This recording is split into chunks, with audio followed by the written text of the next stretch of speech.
Hey everybody, guess what time it is? Here at Lakecreek Bottoms Outdoors, so far we've had Big Will and Stan the Man get them some nice bucks.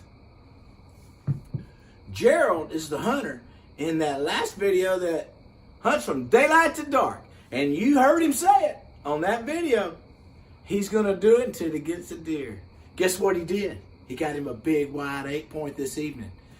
I'm waiting for him to roll in on the four-wheeler. When he called me, I missed his call. I was just talking about percentages of getting a big buck. It's getting less and less and less. And I was feeling bad for Gerald. I was talking to my wife about it. And I literally picked up my phone and looked at it and had seen I missed the call. I called him right away, and he says, I got a big wide 8. Man, I'd like to jump through the ceiling. I was so excited. Let's see that buck now. He should be rolling up any minute. Man, I'll tell you what, I am freaking out. I accidentally started the camera, man. Y'all gotta see this deer. Holy crap. I am beyond excited about this. I didn't have to, when I walked up to him, I didn't even know if he was going to have an antler on the other side. I saw one side and said, I've got to take him. That's all that matters. I'm telling you.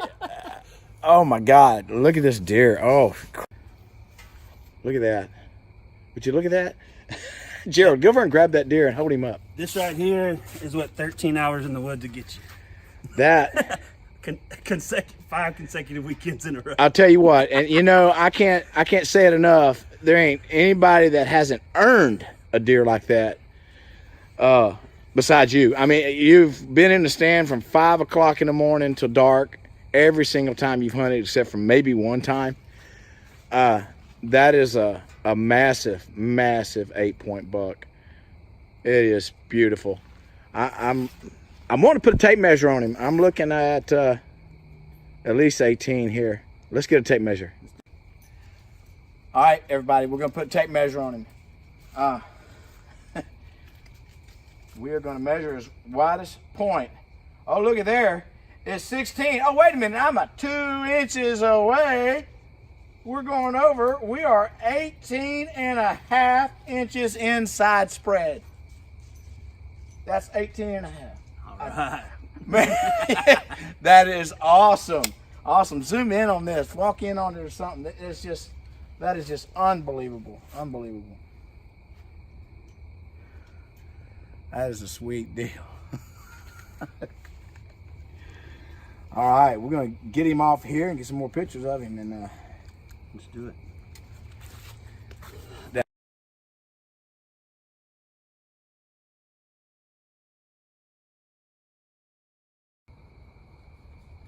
All right, let's get this big boy offloaded. I got to grab the horns, man. All right,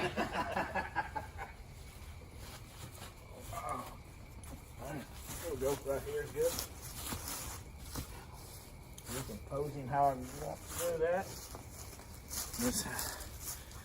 Got him off the four-wheeler now.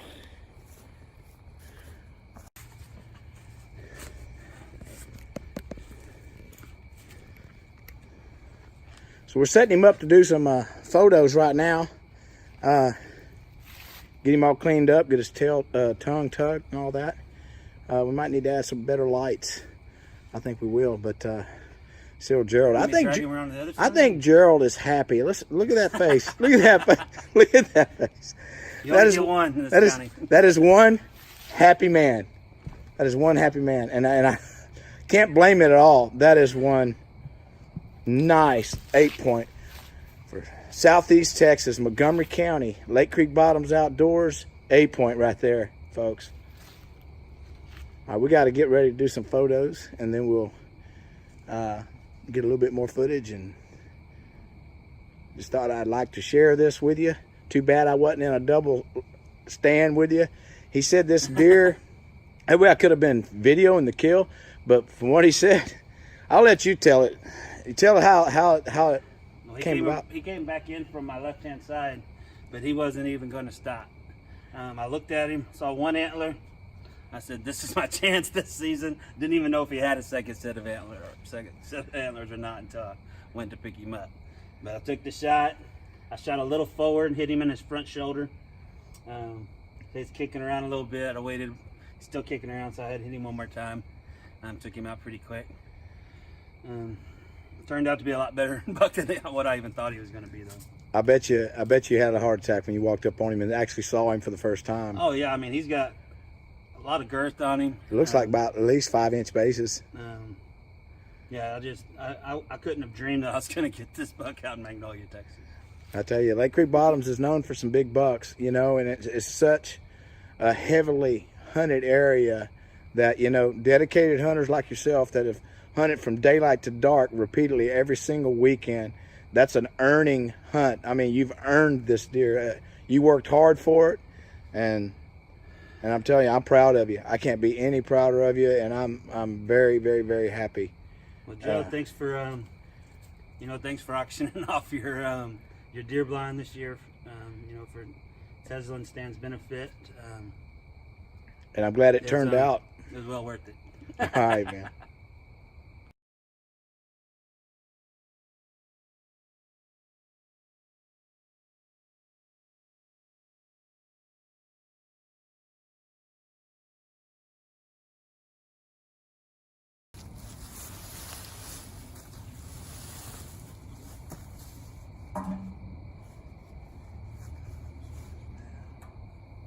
See how I had that strap? That way you get him up there higher.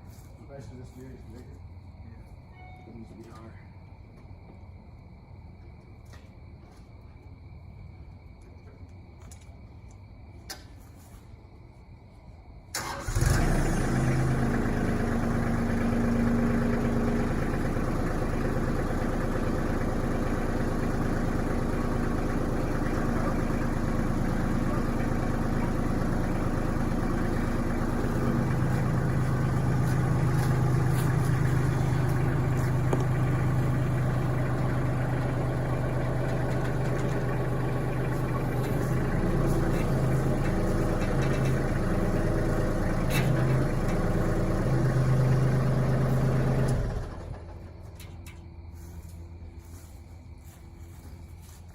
All right, everybody, we got him up in the air. Let's take a look at him hanging upside down here.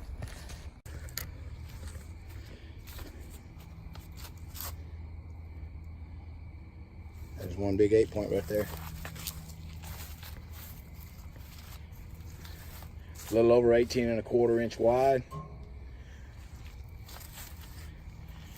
He's got some 8-inch G2s, 6-inch G3s. His brow tines are 5 and 4. Massive buck. One good buck. So everybody, if you remember, or if you've watched that doe kill video that I just posted today, this is Saturday, November, what's the date? Today's 17th. November 17th. Today's November 17th is Saturday. Last weekend, I killed a doe from the very stand that he killed this deer from, this buck. And in my video that I just finally got posted today, it's the doe hunt video, I had mentioned that, you know, all the bucks getting shot in the opening weekend, second weekend of deer season, and, you know, throughout the whole area, just really lowered the boom on the bucks in the area and made you wonder if you'd see any more. And what I said in that video was there's a lull between weekends where there's not so many hunters in the woods, and the deer they'll be moving more freely, and you'll get some bigger bucks that's been held up and holding up because of the hunting pressure from opening weekend. You know, you get a lot of hunters in there, and if they would come out for that second rut starts kicking in, you'll start getting these bigger bucks in. And in that video, I did some grunting.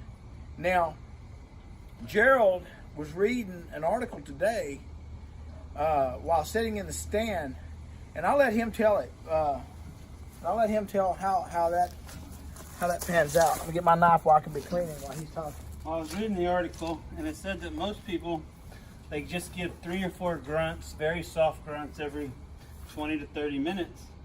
And that's what I've always done, because that's what a lot of websites tell you to do. This website told me to be more aggressive with it. They want you to grunt as loud as you can without, you know, making the grunt call go silent. They wanted you to do it, you know, 5, 6, 7 times, but like every 3 to 4 minutes. And so that's what I was trying towards the end of the day. I didn't start it till around 5 p.m. or so. And this happens to be the only deer that I saw all day. First time I ever tried grunting like this. The first time I've ever been able to call in a buck using a grunt call. You know, I've always done the wah, wah, wah, 3 to 4 times every 30 minutes. It's never worked. So this website, I mean, the way being overly aggressive, you know, there's something to that. Or overly aggressive calls, and then what he was mentioning earlier, that this is a buck that you don't know is there. If you see a buck, you've got him in sight, then you're not that aggressive. Most definitely. But if you don't know if there's a buck out there or not, let's say these bucks can hear a long way, so he's a few hundred yards out or a quarter mile away. He can hear that aggressive calling. He's going to need it coming to him every 3 or 4 minutes in order to find you. In order to find you and get to you. Because if you stop too long, he could get lost of it and lose interest or just get in an area where he can't hear. So, you know, this time of the year, that's something that I think that I'm going to try in the future, because I'm going to remember that. Because look what he got. Look what he got right there. I mean, this is a massive buck. This buck come in. Thing about it is, it wasn't stopping. It was coming in. It was coming in hard. So, you know, that, and the key thing to that is they hadn't been no does through there all afternoon. Nope. So he wasn't on a doe's trail. He was looking for that grunt, and he was on the move. He was coming in to fight. And that much grunting was telling this buck that there is a doe in there that needs to be bred, and he was going to do it, nobody else was. And that's the result right there. There was no doe there. There was no bucks there. It was just Gerald up in the stand grunting aggressive, and it paid off. Look at there. That is awesome story. And I mean, I hope that, you know, y'all can remember, this is sight unseen bucks during the rut. You're in there in the afternoon, and you know you've been hunting hard, and you know, come on, give it a shot. Gerald did, and he got this buck. So I'm happy as. All right, everybody, we got the deer cleaned, and get ready to ice it down. And I just want to congratulate Gerald for a massive buck.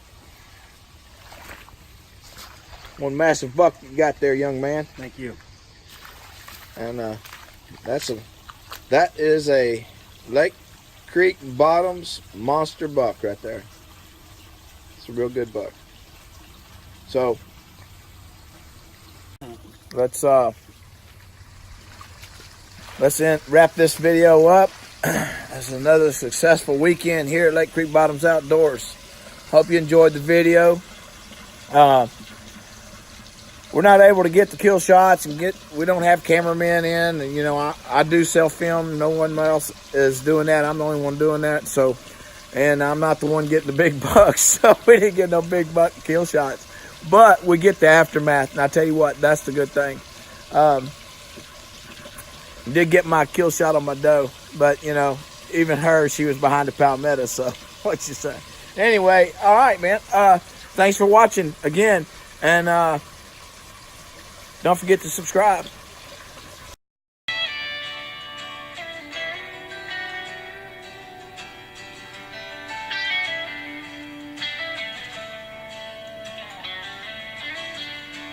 Leaves are turning, there's a chill in the air. Campfires are burning.